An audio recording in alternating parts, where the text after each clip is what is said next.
Is Defense Counsel ready to proceed? Ready, Your Honor. Herr Saukel, from March 1942, you were in charge of procuring labor for the war effort. Is that right? Yeah. You are aware that it was a crime under the Hague Conventions to forcibly deport citizens of other countries to Germany as workers? Yeah. How many foreign workers came into Germany during your tenure? Approximately 5 million. And how many of them came voluntarily? Perhaps 200,000. Did you issue these directives calling for their decent treatment? I did, yeah. I ask that these be marked as exhibits and accepted into evidence. So ordered.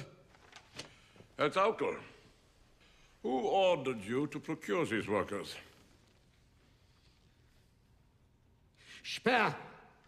Albert Speer, Minister of Armaments. He gave orders to you. Yeah. And you had to obey them. Yeah. Every worker you brought in, it was under Speer's orders. It was. No further questions.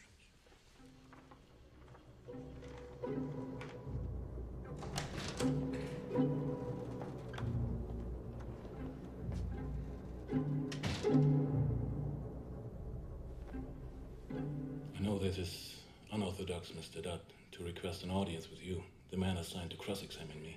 Well, there's nothing very orthodox about this whole trial, Dr. Speer. My lawyer has been trying to talk me out of confessing to war crimes that might incur the death penalty. But I do not wish to hide the truth, just to save my life, only to hate myself for the rest of that life. Well, I wish the other defendants shared that view. Some of them do, but many are still under Goering's influence.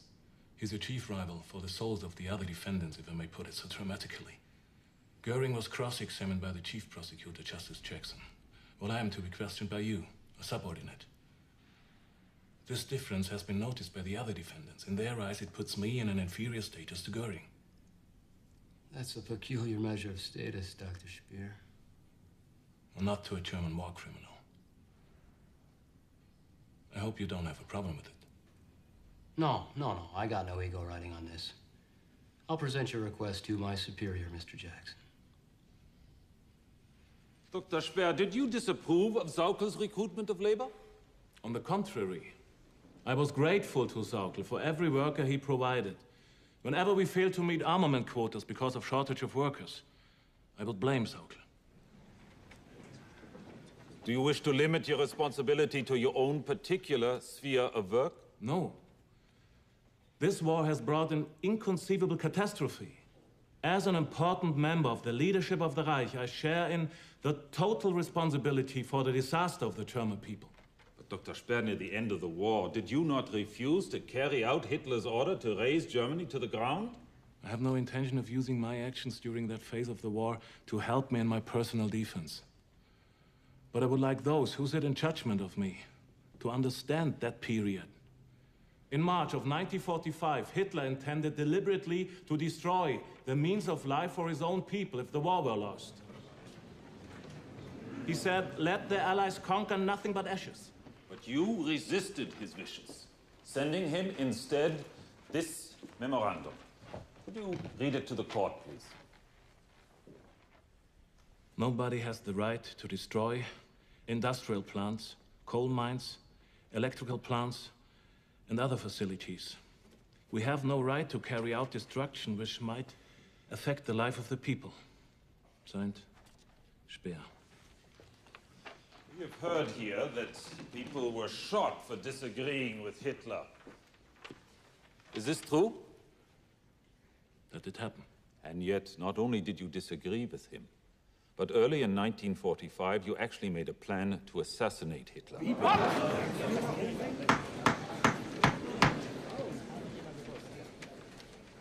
Is that not so? Yes, it is so. It is so. Because of what I viewed as his insane destructiveness. What did you do? What was your plan?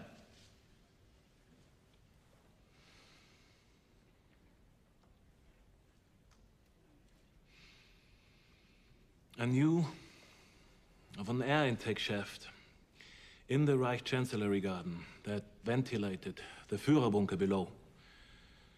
I went to the head of my munitions department and said, there's only one way to end this war.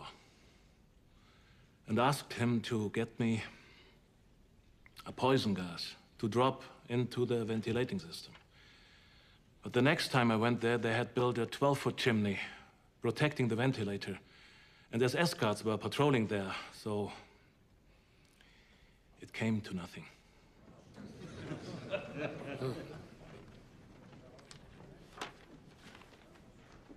Mr. Chief Prosecutor? Dr. Speer, you acknowledge responsibility for Germany's large policies, but not for the details occurred in their execution. Is that a fair statement of your position? Yes, sir. Very fair. May I ask the witness a question in order to clarify this answer, please? You may. Do you want to acknowledge guilt under criminal law? Or do you wish to record an historical responsibility before your own people and before history?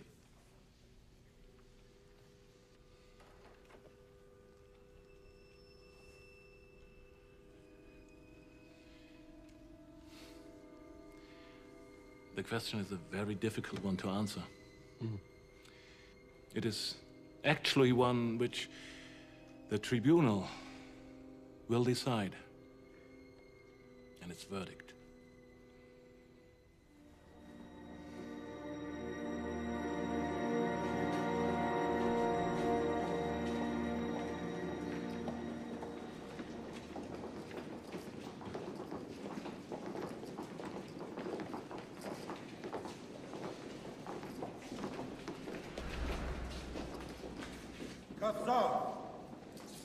You would assassinate the Fuhrer? I tell you this, you coward. If you get out of this alive, we'll put together our own court and execute you for treason!